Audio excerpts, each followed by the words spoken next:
sepengetahuan saya. Jadi Adipati Cepu itu berkhianat pada Brawijaya. Berkhianat, Mas. Adipati Cepu. Iya, Adipati berkhianat mereka. Yo istilah ini Mas, rojo mlaku kene sing duduhi ku Adipati Cepu. Sing duduhi sepengetahuan saya loh Mas. Tapi kalau cerita-cerita yang benar saya nggak tahu. Cuma sepengetahuan saya daerah itu ada mbahnya itu bercerita seperti itu. Oh, kon sopo sampai anak turune ku yo itu bantai bukan ngono Mas. Makanya ada larangan, orang Cepu dilarang naik. Siapapun spiritual kalau orang daerah situ tahu Mas. Saya sampe wong Cepu yo. Loh, enggak Pak, aku keturunan iki Pak. Enggak, awakmu jelas mempunyai darah Cepu. Itu sangat-sangat bahasa itu apa Mas? Larangan keras Mas memang Mas. Tidak hanya pada orang biasa. Dimensi penjaga hutan pun sangat anti orang Cepu. Kembali lagi bersama channel Jawa Jawoto, belajar Jawa ora ono guru, ora ono murid. Dengan narasumber yang sama Kang Arya Bumi. Rahayu Kang. Rahayu sagung dumati. Rahayu. Ya beberapa tahun terakhir ini kan mulai dari film 5 cm kan mulai marak anak-anak muda atau mereka sebut itu pendaki gunung milenial. Ya, jadi banyak aturan-aturan gunung sing mulai dilanggar, kayak musik, metik tanaman kan mulai dilanggar. Jahil lah. Sopan santun. Padahal gunung ini bukan nggak boleh, artinya harus dimanapun kita harus menjaga sopan santun kan ya sebetulnya, termasuk di area gunung ya, karena bukan rumah kita. Bukan rumah kita. Banyak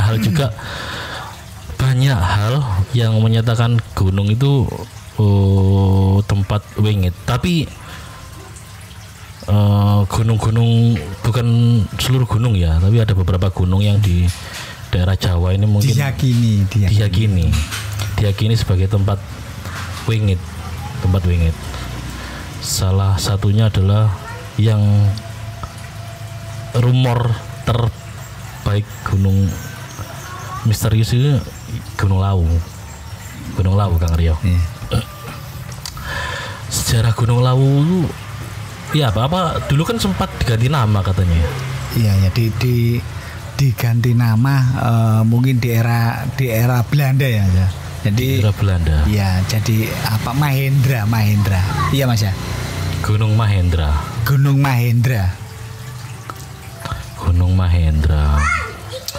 Gunung Lawu terkenal sangat mistik. Ya, karena misterius mungkin ya. Misterius. Seperti momok lah kalau mendaki di sana itu. Momok. Beberapa tempat kayak Candi Cetha, terus apa? Candi Suku. Itu tempat pertapaan memang ya. Kalau daerah Gunung Lawu kok sampai dianggap mistis. Ceritanya apa awalnya dulu? Iya, dari masyarakat tapi apa? Ya memang kalau dianggap mistik itu boleh. Memang mistik itu kan karena di sana itu banyak peninggalan dan tempat-tempat wingit, tempat wingit itu memang masih terjaga dengan baik Mas. Jadi seperti Candi Cetha itu kan memang peninggalan di era zaman dulu, bukan zaman Mojopahit. Itu yang menjadi masalah. Orang itu taunya kerajaan terakhir Mojopahit dan bukan. Justru dulu Mbah Brawijaya itu di situ itu apa ya istilahnya, orang itu bukan istilahnya meninggikan leluhur, menghormati leluhur di situ itu deh. Bukan peninggalan Mojopahit Mas, kan ada perubahan lagi. Sebelum zaman Mojopahit, Candi Cetha itu sudah ada Mas, termasuk candi di atasnya kembali itu ada Candi Kethek. Candi Kethek belum? Ya, Candi Kethek. Jadi kalau mau turun lagi ada candi apa itu tadi Mas? Candi Suku itu lebih tua lagi. Lebih tua lagi. Iya, ada lebih tua lagi. Jadi kalau orang umum ini loh Mas ya, iki peninggalan Mojopahit, saya tidak setuju. Saya sendiri tidak setuju. Karena pelarian Mbah Brawijaya ke situ tuh istilahnya awake dhewe padha ambek kate munggah gunung ke remisi sih Mas. Yeah. Permisi ini kan nang Candi Cetha. Padha ambek menghormati leluhur, bahasa kan apa? Lek nane kan salat iki lho Mas, apa biasane? Ibadah lah, itu bisa dikatakan bapak muncak leluhur, meninggalkan leluhur yang setinggi-tingginya. Dari situ dia baru masuk ke hutan Gunung Lawu. Ya pelarian bahasanya kan di situ. Dan Raja Brawijaya itu bertapa di situ ya. Bertapa Mas. Iya, bertapa untuk apa? Mencari petunjuk pada leluhur. Mencari petunjuk karena kan sejarah itu kan di situ kan lagi konflik ya Mas. Jadi apa ibaratnya ini anak njaluk kekuasaan, wani ambek wong tua anak itu Mas. Saya sih bukan menyinggung siapa-siapa ndak. Logisnya kan gitu Mas. Anak jauh kekuasaan nang wong tua ora dikekno lho Mas yo. Terus wong tua tuh berubah. Makanya dia di salah satu sisi tuh malu juga. Makanya dia minta petunjuk leluhur dengan bertapa di situ di Gunung Lawu, tepatnya di Argodalem.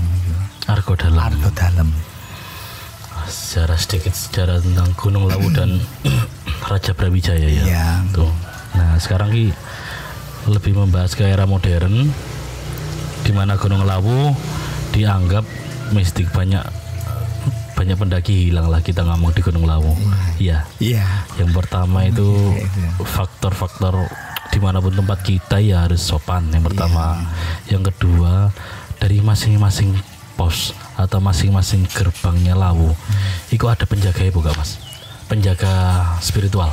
Ya pasti ada Mas. Penjaga apa bahasa elek lang wong Jawa kan danyang ya Mas ya. Danyang.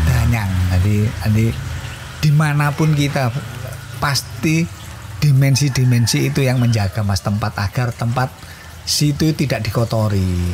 Seperti di Gunung Lawu. Makanya kan ada ojo gawe tendo nang pos luru. Kalau kita lewat jalur Cetha.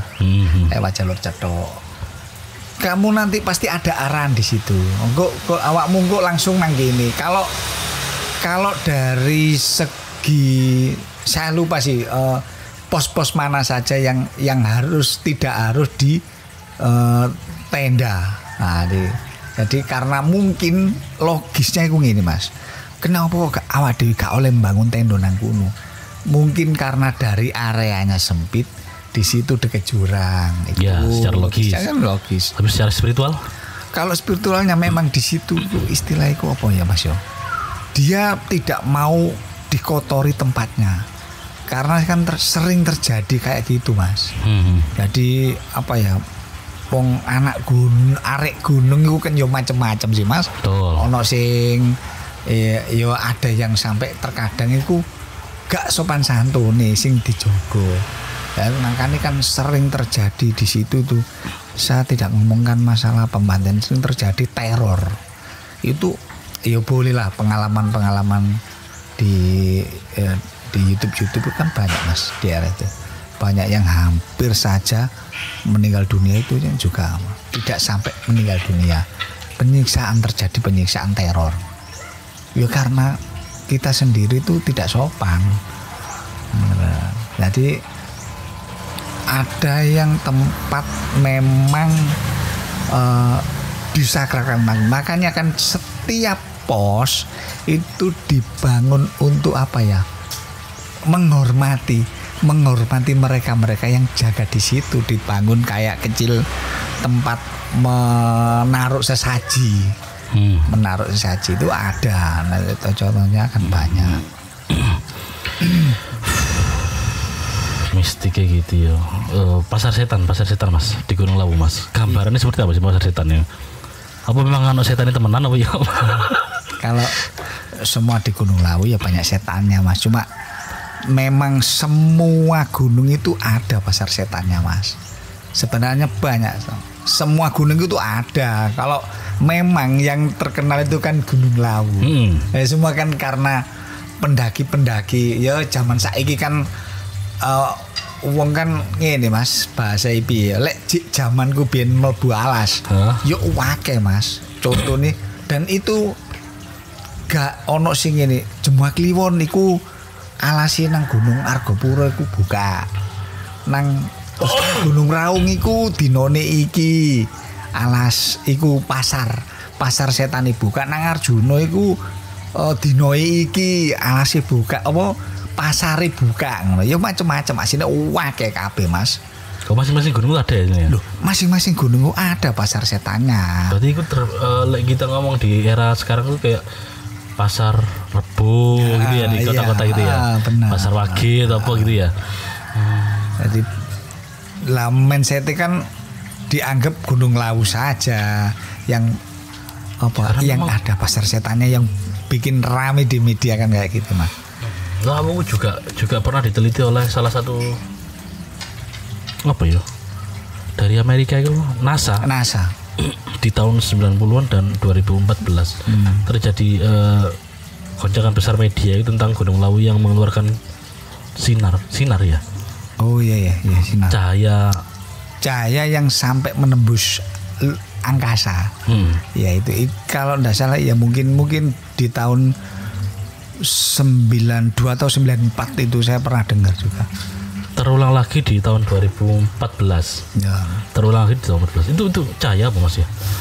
Kalau secara spiritual. Kalau secara spiritual itu kan gini Mas. Saya juga pernah dengar. Jadi sempat diadakan ekspedisi ilmuwan ya yang dari NASA itu sempat ditugaskan ekspedisi ke sini. Ke Gunung Lawu terutama kan puncak titik koordinatnya kan Gunung Lawu. Gunung Lawu yang mana? Ternyata diteliti itu ditemukan di puncak. Saya tidak membicarakan tentang tepatnya di mana enggak. Karena itu kan memang bersemayanya leluhur kita waktu bahasa moksa gitu loh Mas. Moksa. Kenapa satu titik itu mengeluarkan cahaya? Iya. Orang dulu Mas kalau mencari tempat bertapa, mencari keilmuan, kalau ilmu saya meninggikan akselerasi kita kan harus saling sinkron. Mengisi energi sinkron itu kan dengan alam semesta. Mengenai kalau kita bicara gampang-gampangan ya.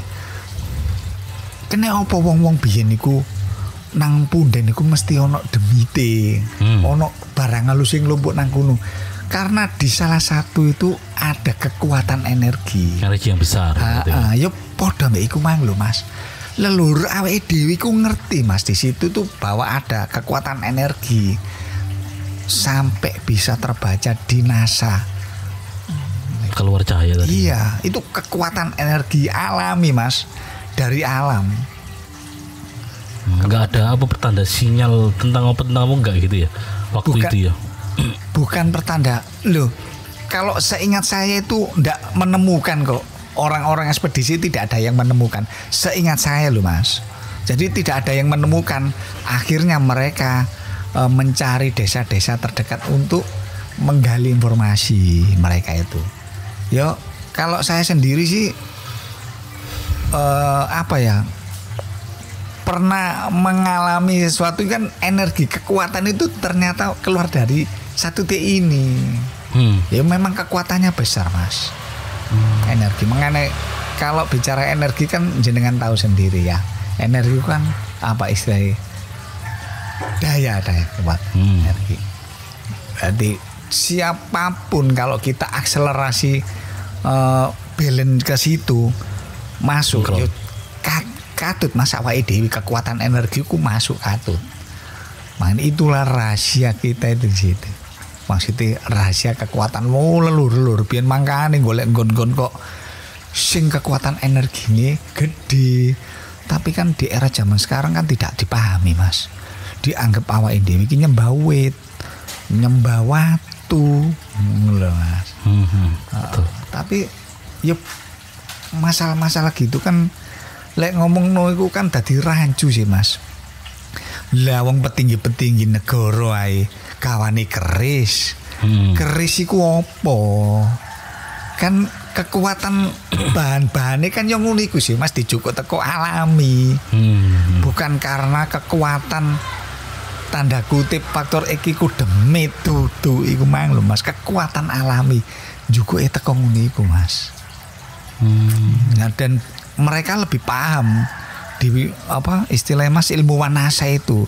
Oh iki kekuatan alami kita kok kene iki satu titik puncak itu. Tapi mereka tidak terdetek. Enggak mendeteksi itu ya. Tidak terdetek sebenarnya. Wong gagal kok. Kalau ingat saya itu ekspedisi itu gagal, tidak menemukan satu titik yang dipercaya mengeluarkan kekuatan energi sinar itu sampai menembus angkasa. Tapi itu bukan ini kan dari ilmuwan itu kan percaya bahwa itu sinar dan energi ya. Iya. Tapi lek wong Jawa kan biasanya ilmu titen loh, Mas. Iya kan? Ilmu titen.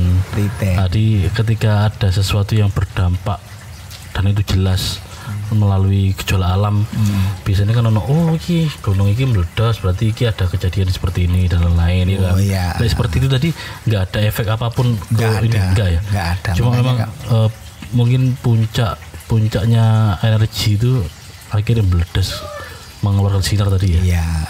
Ya biasanya kan gini, Mas. Alam ini kalau ada reaksi kayak gunung mau meletus, memberi sinyal-sinyal, Mas. Kayak logisnya kan panas, energi bumi ini panas. Makanya hewan-hewan turun.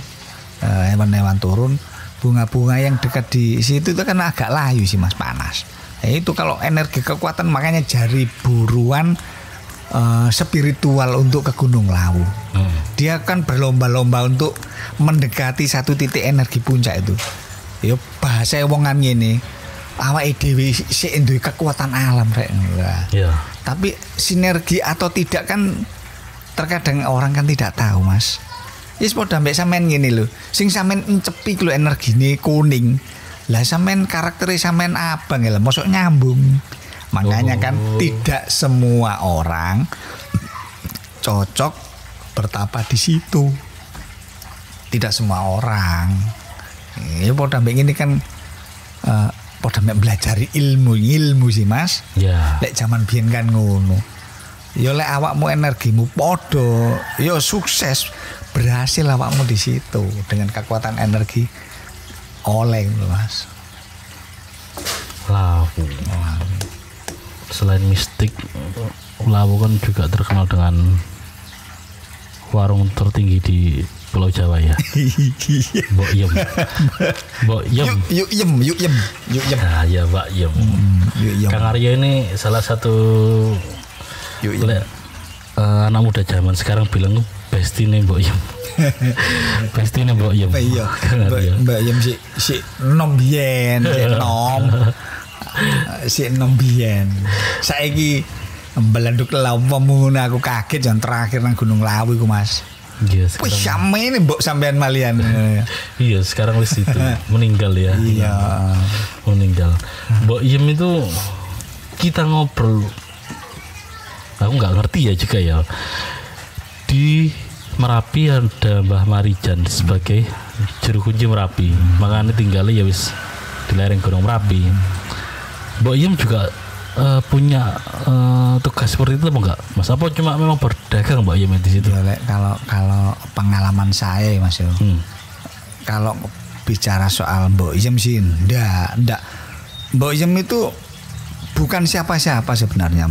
Mbok Yem itu orang yang jualan untuk membantu kebutuhan orang-orang spiritual yang puasa. Ditambah lagi pendaki-pendaki yang mencari apa ya Mas ya, istilahnya wong itu kan nyediani.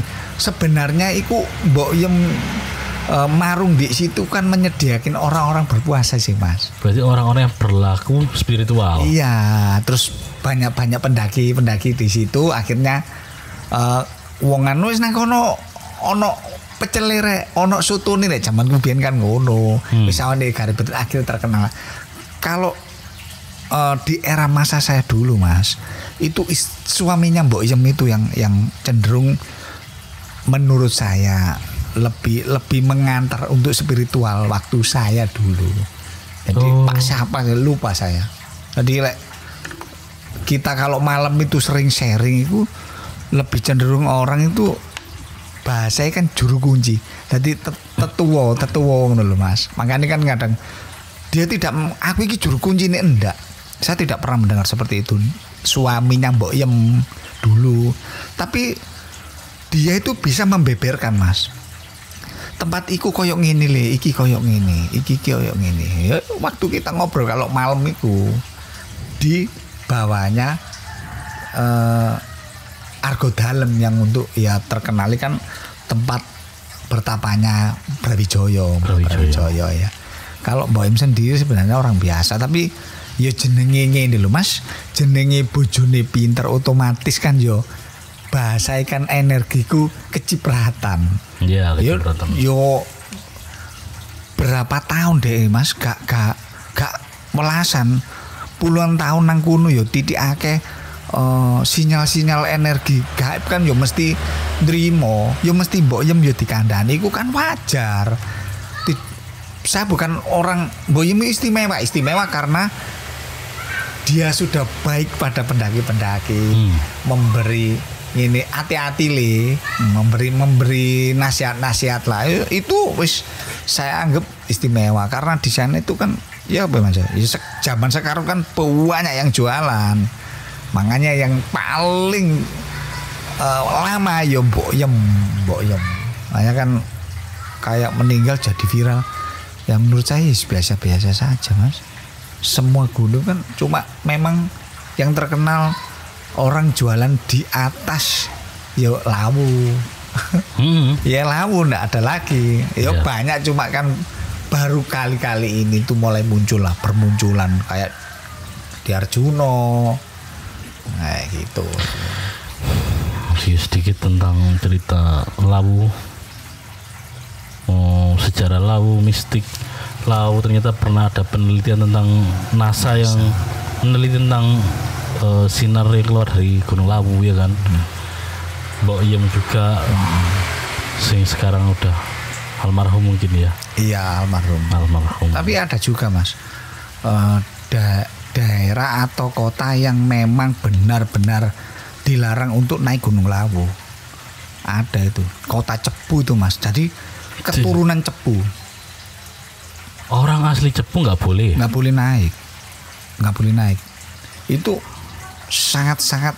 Iki wis terkenal apa memang baru aku tahu ya? Iya terkenal Mas. Dari dulu ceritanya mungkin. Dari dulu terkenal ceritanya. Kalau orang keturunan dari Cepu, orang Cepu utamanya tidak boleh naik di Gunung Lawu.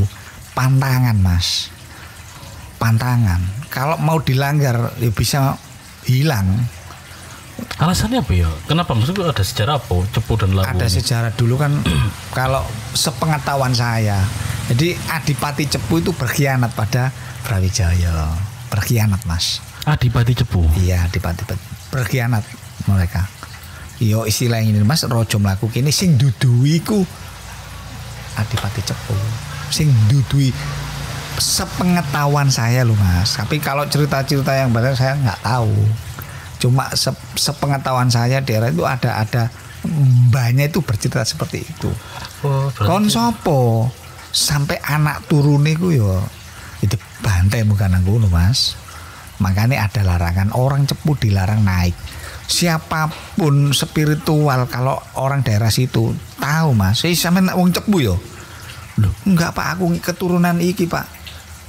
Enggak awakmu jelas mempunyai darah Cepu.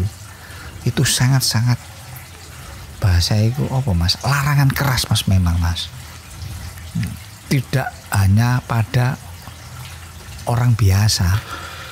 dimensi penjaga hutan pun sangat anti orang cepu. Nang kono iku ono larangan lho Mas nang Gunung Lawu itu adan niku dilarang Mas sebenarnya. Gunung Lawu? Iya Mas, nang jero adan. Makanya kapanan aku naik iku tahun piro, Bang? 2000 piro? Ah iki. 2002 antara 2003 itu naik kan kaget di situ. Banyak rombongan-rombongan yang dari notabene itu Islam kan, konfliknya sebenarnya kan di situ konfliknya. Politik Demak, ya? iya, Politik konfliknya kan Islamnya Demak ya. iya. Makanya kan dalam hati kan gini Mas, arek-arek iki kendel arek-arek iki. Ya mereka membacakan sholawat dan kendele. Padahal karakteristik Lawu itu sangat kental dengan Jawa Mas. Makanya ada pantangan itu untuk adan di situ. Pantangan untuk ada, tapi terkadang saya itu ya iseng-iseng lihat di YouTube itu kan tidak ada bahasa-bahasa yang pernah mengatakan pantangan ini ku gak oleh adan, tidak pernah saya. Tapi nyatanya di adan iya, pantangan ya. Jenengan hilang adan tambah hilang. Tambah teko angin. Makanya yuk kejadian-kejadian kayak gitu sebenarnya banyak di Gunung Lawu itu Mas. Adik sembrono ojo maneh kancamu 5 20 lho iso tak ilangno lho. Lawu iku sangat ganas seperti itu Mas.